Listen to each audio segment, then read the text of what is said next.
নমস্কার বন্ধুরা, welcome to Delhi Bengali kitchen one and blog. আমি রাধা নিয়ে এসেছি ঠান্ডার দিনে সস্তা সস্তা টমেটোর সস। তোমরা সবাই ভাবতে পারো সস্তা সস্তা টমেটো মানে? হ্যাঁ, ঠান্ডার দিনে টমেটো তো খুব সস্তা হয়ে যায়, তাই বললাম সস্তা সস্তা টমেটোর সস, যেটা বানিয়ে তোমরা সারা বছর সংরক্ষণ করে রাখতে পারো। রান্নায় ব্যবহার করতে পারো, চাউমিন, যত টমেটো সস পছন্দ করো আমি জানি, আমিও পছন্দ করি, তাই একবারে টমেটো সস বানিয়ে স্টোর করে রেখে দিতে পারো। আমি তার জন্য নিয়েছি 1.5 কিলো টমেটো। বন্ধুরা 2 কিলো এনেছিলাম, হাফ কিলো রেখে দিয়েছি, 1.5 কিলোই বানাচ্ছি। আগে একদিন বানিয়েছিলাম, আজকে আবার বানাচ্ছি।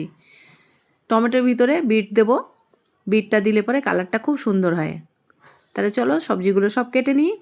নতুন বন্ধুদের বলছি, যারা প্রথমবার আমার চ্যানেলে ভিজিট করছো তাদেরকে অনেক ভালোবাসা। আমার রেসিপিটা যদি তোমাদের ভালো লাগে তাহলে তোমরা লাইক কমেন্ট করে দিও, আর চ্যানেলটা সাবস্ক্রাইব করে পাশে থাকা বেলটা প্রেস করে দিও, যাতে এরকম সব রেসিপি বা ব্লগ ভিডিও যাই দিই না কেন ঝটপট করে যেন তোমাদের কাছে পৌঁছে যায়।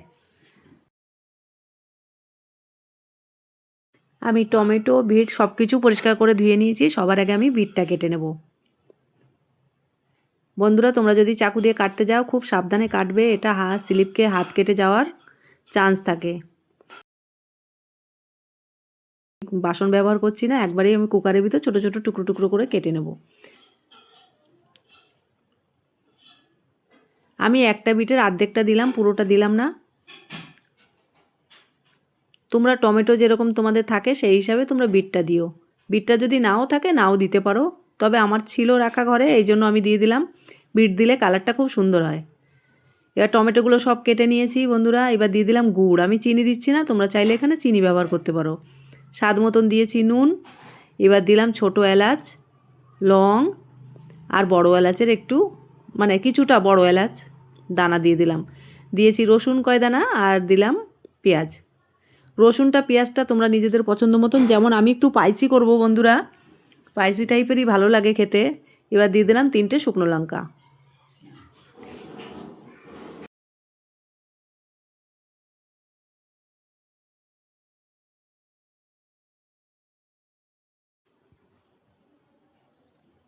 এবার আমি সব জিনিসগুলো একবারে সেদ্ধ করে নিচ্ছি। আমি 7টা থেকে 8টা সিটি লাগাবো। সিটি দিয়ে দিয়েছি বন্ধুরা, তোমাদের দেখিয়ে দিচ্ছি খুলে, দেখো কতটা গলেছে আর কতটা জল হয়েছে এতে। টমেটোগুলো এত ভালো, এরকম টমেটো হলে পরে টমেটো সস সব থেকে ভালো। এটা হচ্ছে বেলে টমেটো, এটা টমেটোর সসটা একদম গাঢ় গাঢ় হবে। ওর টেস্টই হচ্ছে একটু টক টক মিষ্টি এই টমেটোটা। এই টমেটোর সস সবথেকে বেশি ভালো লাগে। এবার আমি মিক্সিতে, দেখো ঠান্ডা হয়ে গেছে, মিক্সিতে ঘুরিয়ে নিয়েছি। এবার আমি নেটের সাহায্যে ছেঁকে নেব।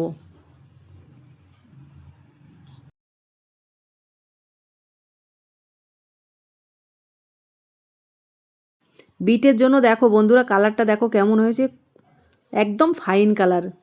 আমি তো বলবো এখন সস্তার সময় আমি 20 টাকা করে টমেটো এনেছি। এর আগে দাম অনেক বেশি ছিল বলে আমি আর সসটা বানাইনি, আমি একটু লেট হয়ে গেলাম এবার বানাতে। তার ছাড়া এরকম বেলে টমেটো সবসময় তো পাওয়া যায় না, এবার পেয়ে গেলাম, তো ভাবলাম ঝটপট করে বানিয়ে নিই আর তোমাদের সাথে শেয়ার করে দিই, তোমরাও বানিয়ে রাখতে পারো।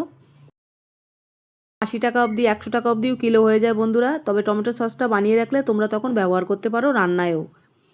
রান্নায় টমেটো সস দিলে পরে কিন্তু দারুণ কালার হয়, আর খেতে তো ভালো লাগে, সেটা তোমরা সবাই জানো। যত হোটেল রেস্টুরেন্ট আছে তোমরা জানো ওরা ঝটপট রান্নার জন্য টমেটো সসই ব্যবহার করে।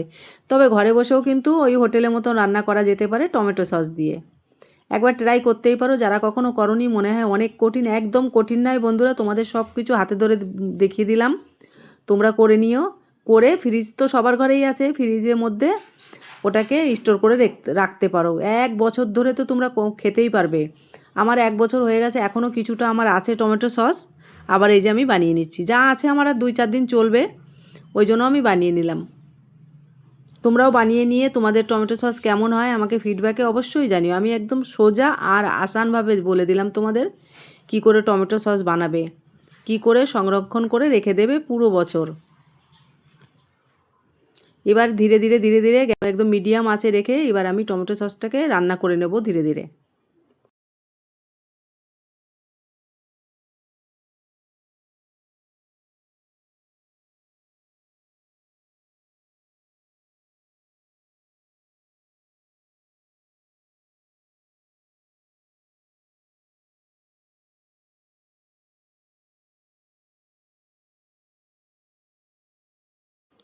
দেখো কীরকম ফুটছে, এই যে মাঝখানে ফুটছে বন্ধুরা, বোঝা যাচ্ছে এগুলো জল, এই জলগুলো সব শুকিয়ে যাবে ধীরে ধীরে।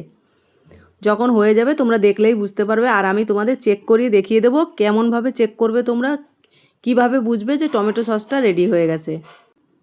দেখো রান্না করতে করতে কতটা শুকিয়ে, আর্ধেক তো হয়ে গেছে বন্ধুরা, আর্ধেকটা শুকিয়েই গেছে। এবার তোমাদের একবার প্রথম আমি চেক করিয়ে দেখাচ্ছি। দেখো এরকম প্লেটটা এরকম করে দেখো জল আছে এখনও বন্ধুরা, জল বেয়ে আসছে। যখন দেখবে প্লেটের মধ্যে দিয়ে, আমি তোমাদের লাস্টেও দেখাবো যে টমেটোটা রেডি হওয়ার পরে, মানে সসটা রেডি হওয়ার পরে কেমন হয়। আর একটু জাল করতে হবে।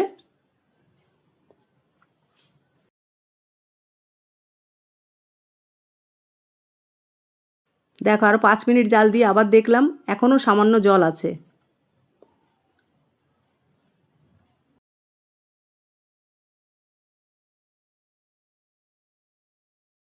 সসটা যখন হয়ে আসবে বন্ধুরা, চারিদিকে ছিটিয়ে উনুন ফুনুন সব নষ্ট হয়ে যাবে। দেখো মাঝখানে সামান্য জল আছে, পুরো উনুন চারিদিকটা নষ্ট হয়ে যায় ছিটিয়ে, তখন একটুখানি সাইড দিয়ে ঢেকে দিতে হয়। দেখো কালারটা দেখো, আর কীরকম বেশ মিহি টাইপের একটা সস হয়েছে, তোমরা তো দেখেই বুঝতে পারছো। দেখো থিকনেসটা,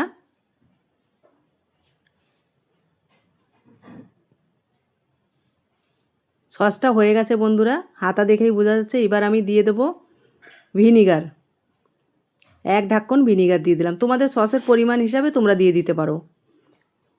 ঢাকনটা অনেকটাই বড় হয়, তোমরা সবাই জানো ভিনিগারের ডিব্বার, ওই ডিব্বার ঢাকনেরই 1 ঢাকন আমি দিয়ে দিলাম। ভিনিগারটা আমি ভালো করে মিশিয়ে নিলাম। এবার তোমাদের আমি প্লেটে করে আবার চেক করে দেখাচ্ছি। এবার আমার সসটা হয়ে গেছে। দেখো কতটা গাঢ়, কোনো জল নেই, কিছু না, ওখানে দাঁড়িয়ে আছে। যখন দেখবে ওখানে দাঁড়িয়ে আছে তখনই তোমরা বুঝে যাবে সসটা রেডি হয়ে গেছে। দেখো কতটা গাঢ়। দোকানে তো পাতলা পাতলা সসই পাওয়া যায়, আর ওদের কী দিয়ে বানায় সেগুলো বলবো না।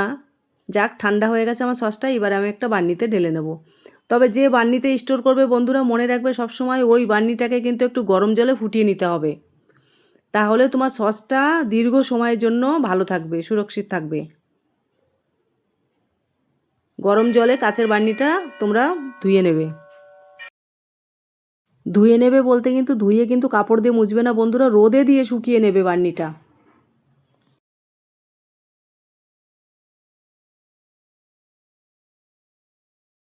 দেখো আমি ঢেলে নিয়েছি, 1 বার্নি হয়ে গেছে বন্ধুরা। কিছুটা আছে, ওটা আমরা টিফিন ডাব্বায় রেখে দেবো, মানে আমি টিফিন ডাব্বায় রেখে দেবো ওটা, যাতে ওটা সবার আগে ব্যবহার করি। আগের কিছুটা আছে ওর সঙ্গে না হলে মিশিয়ে রেখে দেবো। দেখো টমেটো সসটার কালার দেখো, থিকনেস দেখো বন্ধুরা। তাহলে আমার এই টমেটো সসের, মানে সসের রেসিপিটা কেমন লাগলো তোমাদের কাছে আমাকে কমেন্টের মাধ্যমে অবশ্যই জানাবে। আর এরকম সব রেসিপি ব্লগ ভিডিও পেতে আমার ছোট্ট চ্যানেলটি সাবস্ক্রাইব করে পাশে থাকা বেলটা প্রেস করে দিও। আবার ফিরে আসছি নতুন কোনো রেসিপি বা ব্লগ ভিডিও নিয়ে। তোমরা সবাই ভালো থেকো, সুস্থ থেকো। টাটা বন্ধুরা, আবার দেখা হচ্ছে।